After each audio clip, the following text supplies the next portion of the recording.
And what we're seeing in the evolution over at Brand Innovators is that, to your point, people were in the beginning very content being passive, right? You could sit for a full day. Um, and now at Brand Innovators, what we're seeing is a bigger appetite for being active participants or actual engagement rather than just being spoken to. Um, and so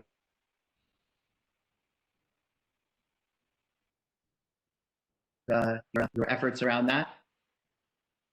Oh, sure. Thanks, Jared. So yeah, in connecting to like virtual is now plan A. You know, at the trade desk, we've really shifted now. We're done waiting, you know, for the world to come back, and we don't want to lose any more steam, any more opportunities to connect with our customers. And also, like, we're just ready to get back to doing really cool work, period. You know, with our marketing team. So we've been doing a lot of, you know, one-off, you know, webinars, many with Brand Innovators that have been fantastic for us as well. But we're getting ready to kick off marketing for a global festival that's going to be 3 days of little bite-sized events, which, you know, as I mentioned, is what we're seeing is working, and really trying to speak to the mind of marketers everywhere and talk to their unmet needs. We're all struggling, you know, with these things that we're talking about. You know, how do we keep our team refreshed? How do we get ready, you know, for the next wave of battle when we're already so exhausted from the last few months?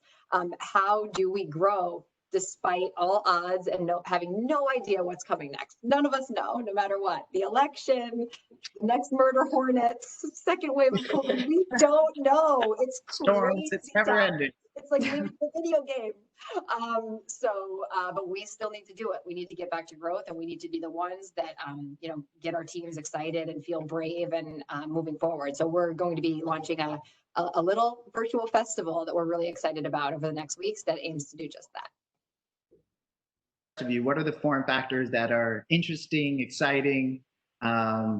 Judy, you got to tell us about Quizmas, but yeah, to jump in as well.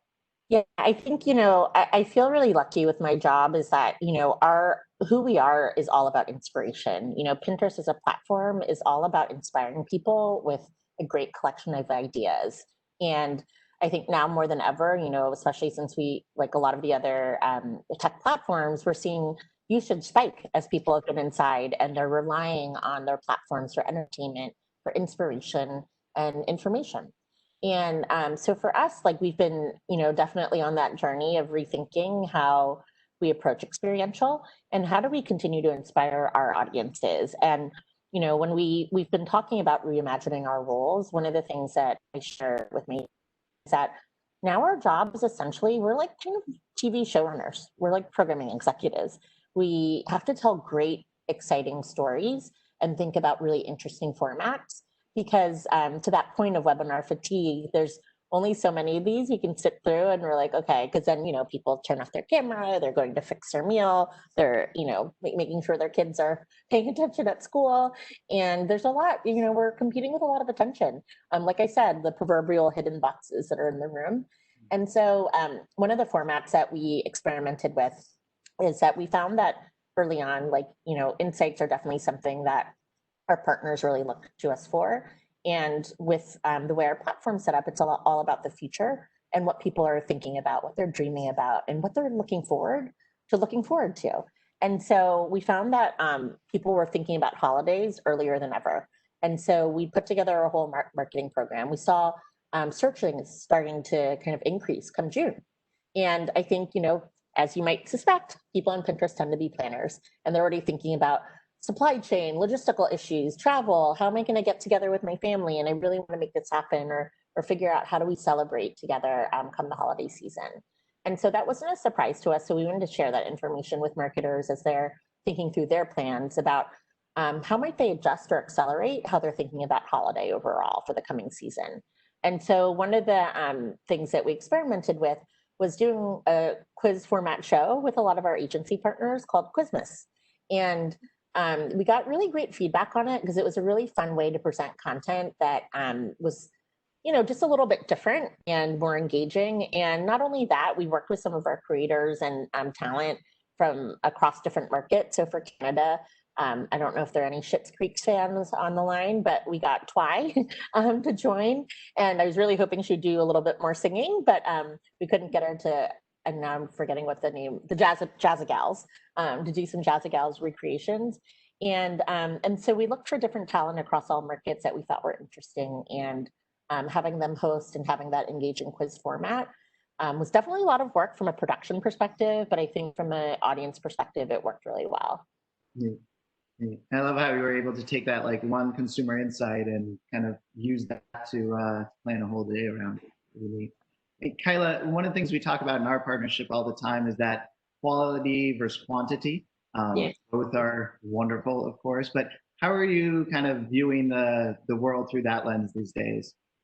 Yeah, I mean, it's interesting. I've always had the belief that quality over quantity is always the better approach, and I know that that can sometimes feel a little bit at odds, you know, particularly with people in you know, hardcore sales roles. And you know, there's always pressure. There's always pressure to sort of hit targets and to get out there and get more clients. But you know, a lot of people have asked me this question about how my approach and how our approach, you know, within the team has changed. And to be honest, I think the philosophy hasn't changed at all. You know, I think our approach is still very much true to building meaningful client relationships. And you know, from my perspective, I would much rather see a smaller number of relationships being formed and developed and focusing on that versus trying to do this, you know, the sort of traditional sort of scattergun approach. And you know, clients see through all of that too. They can see it coming, you know, and no one needs another, you know, sales email or, you know, a LinkedIn hit up. And, you know, all of these channels are great and appropriate at times, but I just feel that, you know, a lot of the time the focus can sort of be a little bit too much on go out there and just,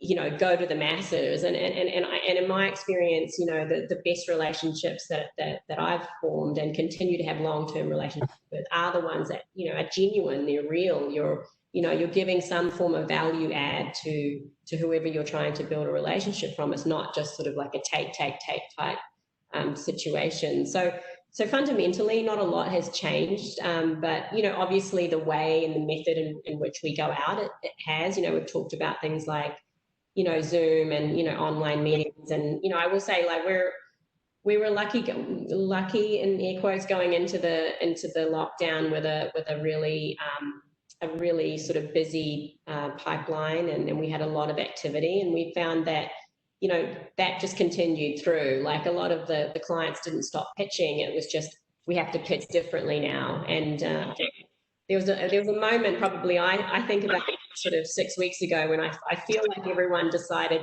oh, this is not, we're not going back anytime soon. And so I think there was this sort of sudden realization that, you know, oh, let's hold back until we're sort of back in the office. And then I think there was that moment where everyone was like, actually, this is not going back anytime soon. And so then I think the floodgates started opening, which is great. You know, it's great to see the industry busy.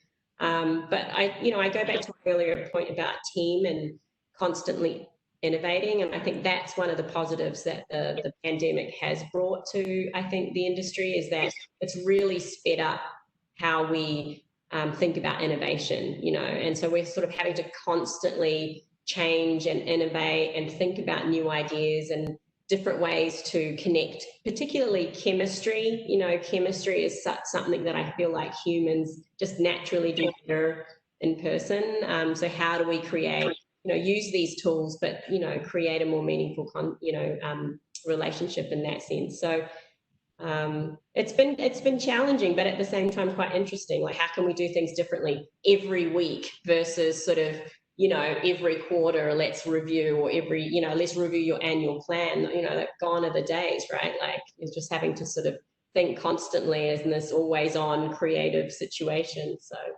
yeah, flexibility and adaptability is kind of the name of the game right now.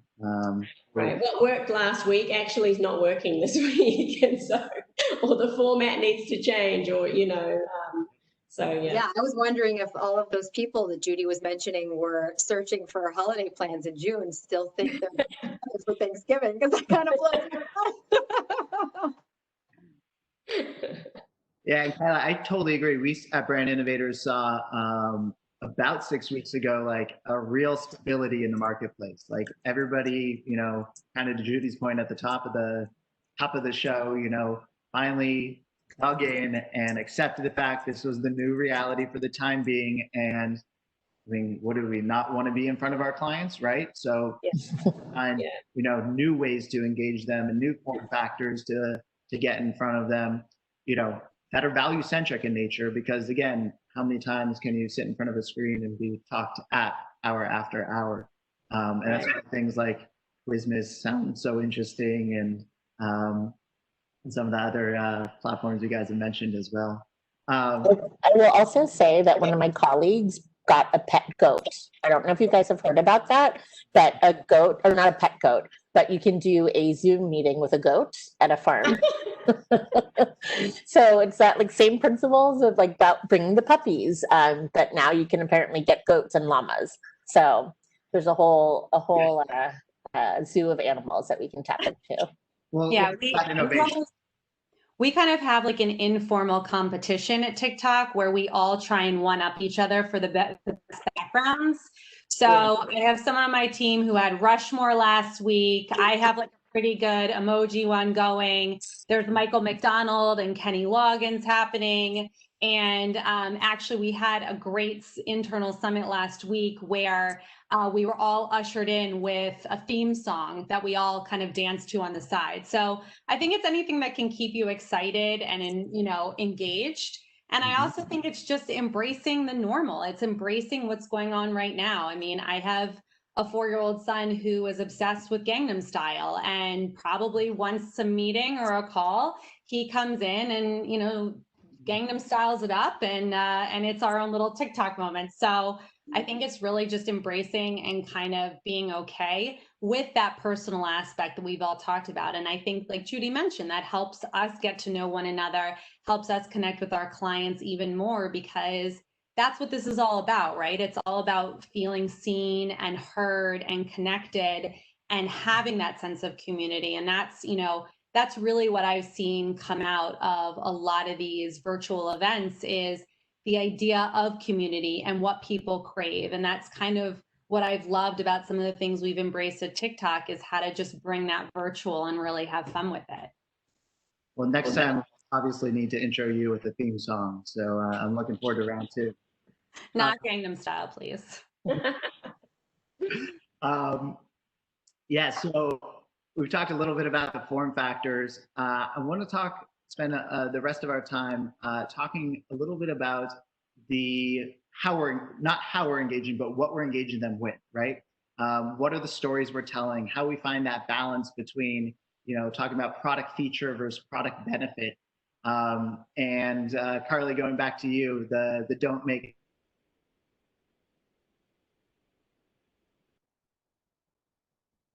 the rest of the industry. Can you tell us a little bit about how you the inception of that and how you're supporting it? Because it's pretty bold and fun, and you guys got a lot of momentum, both in the sales marketplace, obviously in the consumer marketplace. Totally. Yeah. I mean, Don't Make Ads, Make TikToks, I think, was inspired by the platform and the community itself. So, it's basically our rallying cry to the industry to say, don't make an ad. Don't think about our platform as an ad. Think about it as a TikTok. Have fun. Open up the app, engage with us, engage with the community, and use that to inform you as a person how you want to treat them as a marketer. So what I love about it is it's not just really a B2B thought. It is really a B2B to C thought, because we're all consumers. We all may be marketers as well. But when we think about the way that we really want to engage and we really want to build on a community, it's really not to make an obtrusive ad that's going to disrupt your entertainment experience. It's really to think about how to ingratiate yourself and how to earn the consumer's attention. And that's kind of what I love about Don't Make Ads, Make TikToks. And, to support our community and to support the brands that want to tell their stories on TikTok, we, it's great. We house everything under one umbrella. It's all easy ad products that are hosted under one umbrella, with resources and an e-learning center to help people understand TikTok. I think there's this mixed conception or, you know, a barrier of entry that people feel to get on TikTok. I always hear, I'm not cool enough to be on TikTok. I'm definitely not cool enough to be on TikTok. But I think what you have to do is just play around with it, download it, just flip through, really see and consume it for yourself. Then you'll understand it more. You'll see the content, you'll see the stories that people are telling, and you'll understand more as a brand how you want to engage with that community, how you want to engage with the creators, and what kind of content you want to build upon it. Neat. And Crystal, on your, go for it, Judy. Oh, I was going to say, you know, as you talk about like, you know, what do we focus on from a marketing perspective on like product features versus benefits? I think, you know, a few of my co-panelists have shared that we have to continue to remain agile. So I think it's really continuing to dig into the insights to figure out what are the challenges that we need to solve for. Because I think as marketers and agencies are digging in to kind of better figure out like what are the actual problems we're solving for, and then how do we position like the solutions that we have to can meet those needs. So I think, you know, one of the kind of very tempting things that always happens is to kind of start from the inside out versus the outside in. And I think always having that orientation towards what challenges and problems are you solving for people, and then how do your solutions meet those needs. I think that's always my kind of basic recommendation, because I think you can always tell, and you get a little cringy when you see people just saying, here's my product one sheets, here's all these things, versus like, here's a solution that we have for you because you don't have the time. Here's a solution that we have for you because you don't have first party insights, or whatever those may be. And so I think always kind of acknowledging that. And I think now more than ever, I think one of those other things that we heard in addition to agility is empathy, that, you know, people want to be heard, not only like as a human, but that, you know, you get what my challenges are as a marketer and you're listening versus just trying to force feed me something that I don't need right now. And that's where I feel like a lot of the buzzwords, you know, get overused, right? They're talking about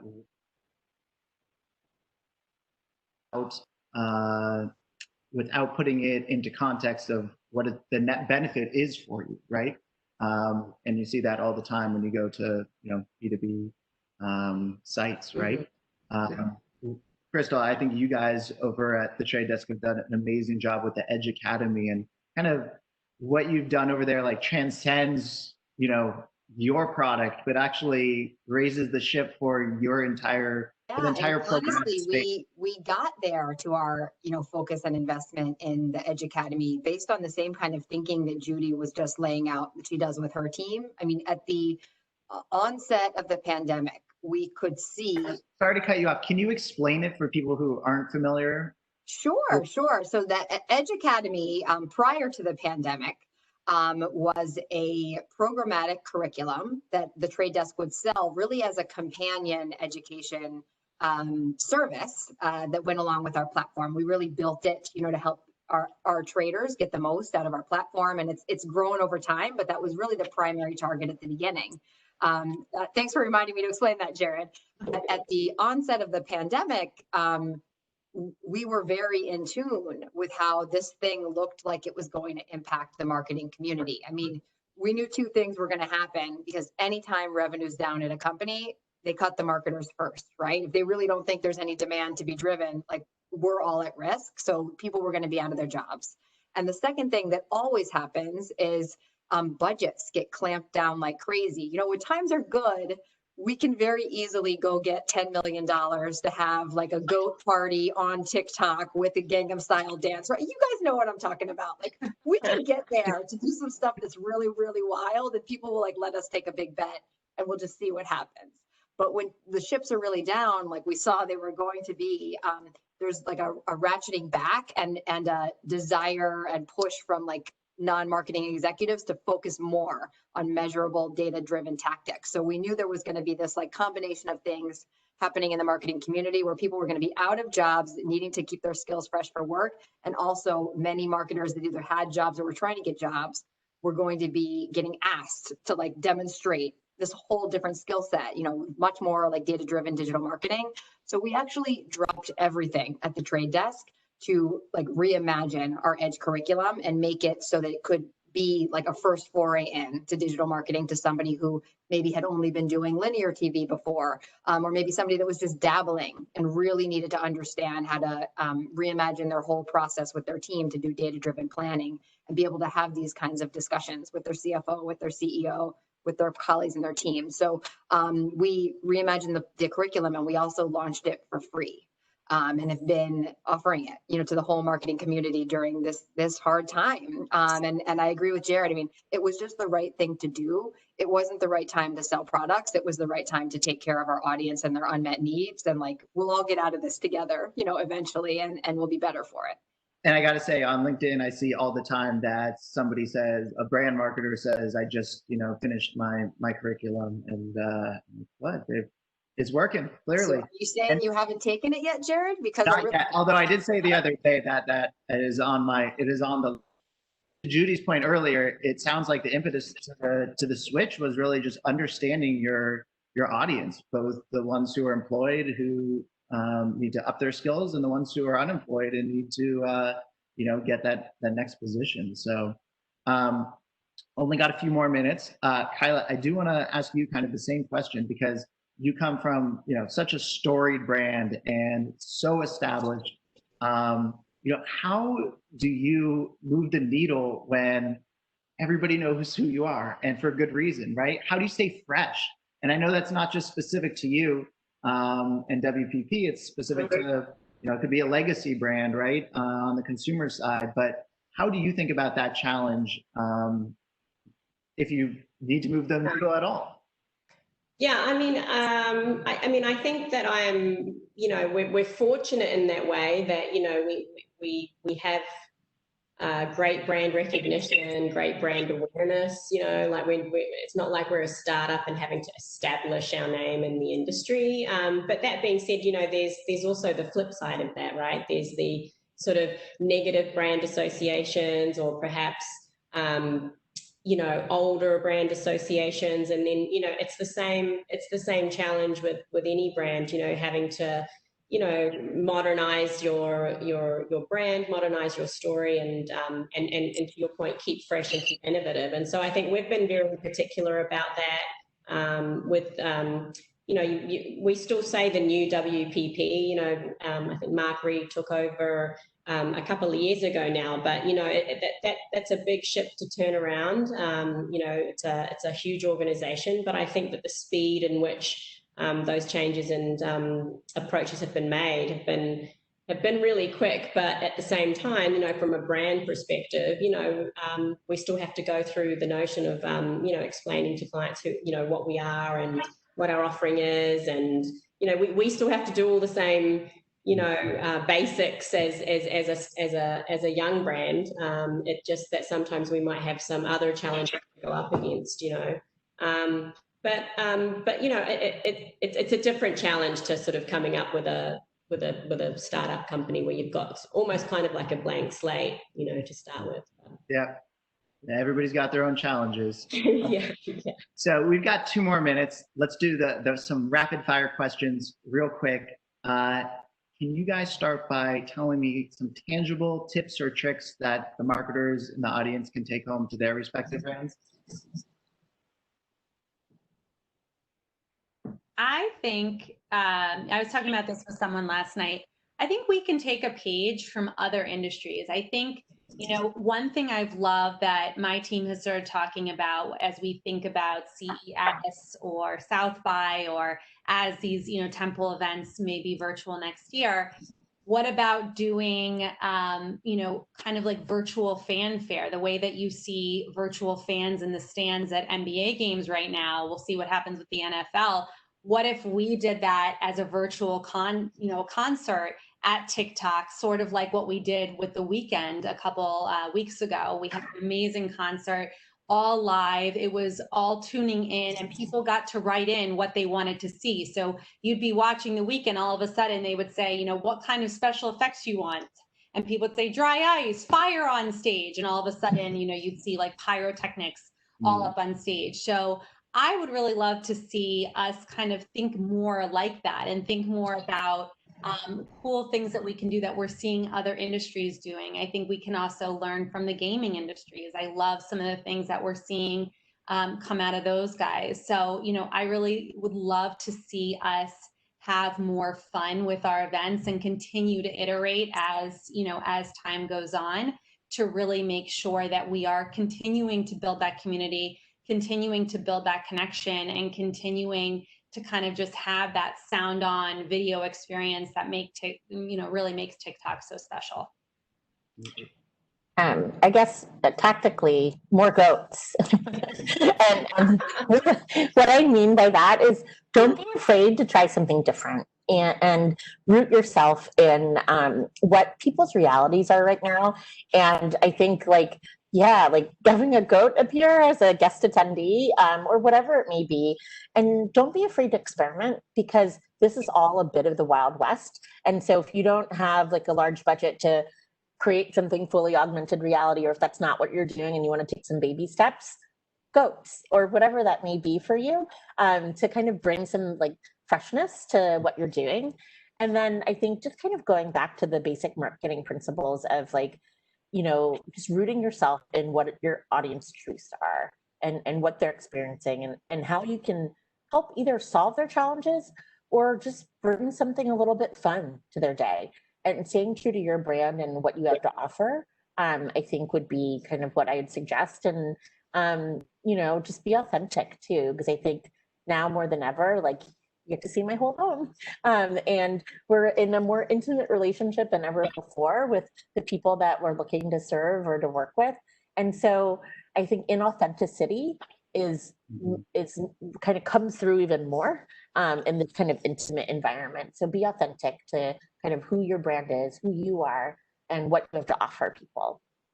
I agree with everything that Judy just said. Actually, she stole my word of authenticity, but but no, I think I made this point earlier. It's just sort of the constant innovation. You know, if you're being creative in terms of your approach and trying to be fresh, but I agree with Judy's point about, you know, you have to be authentic in everything that you do. So for me, you know, while we've been on lockdown, nothing much has really changed in that sense. You know, the principles remain pretty true. But I will say, you know, it's little things that matter these days. You know, when we're in lockdown, I got sent a little package with a handwritten note, and it was from a friend on the West Coast, and it was just some disinfectant wipes, but it wasn't about the wipes. It was just this handwritten note to say, "Hey, I'm thinking about you." And I just thought that it was just such the smallest thing, but to get that sent through the mail, and, you know, again, we're all online, everything's digital, we're on our phones and apps and things like that. It's funny how much, you know, we value or miss analog at the moment as well too. So, you know, some things that can be new and innovative can also be things that are quite, you know, old and traditional. So yeah, that's a great point. The small touch. All right, last question to go out on. Judy, why don't you start us off with something you're excited about coming up in the next few months or even next year? Okay, something I'm excited about. So I think, you know, what I'm excited about is the cusp of innovation that we are, you know, undoubtedly on. Because I think now that companies are starting to kind of get rooted in what are some of these challenges, and that our future world will be a hybrid of in-person and digital. I don't see it going all in, at least not here in the US anytime soon, or maybe that's just in New York with that kind of attitude. So I think with that, with new constraints, with new challenges that we're all facing, I think we're on the cusp of a lot of innovation. And for me, like, that dynamic aspect of what we do is the reason I'm in marketing. That's what makes this exciting. And, you know, for my team, like, the thing that I get really excited about as well is that we get to broaden our skills as experiential marketers. And it's not about, you know, just the full three-dimensional experience. Now, you know, it's become necessary for us to all become better digital marketers. So that capacity and opportunity to broaden what our skills are, as well as innovation, to me, it's pretty exciting. Yeah, I totally agree. I mean, to Kyla's point, the philosophy we all have is pretty much the same. It's just about finding and innovating new tools and methods to get there. I am getting the digital hook. So unfortunately, we're going to leave it there. But Crystal, Kyla, Carly, Judy, thank you so much for sharing your time and your insights with us. And appreciate you being here with Brand Innovators. So I'll see you all very soon. Hey, thank you for having us. Pleasure. Hi, guys. Bye, guys. All right. So like I promised at the top of the hour, we will be handing things over in just a moment.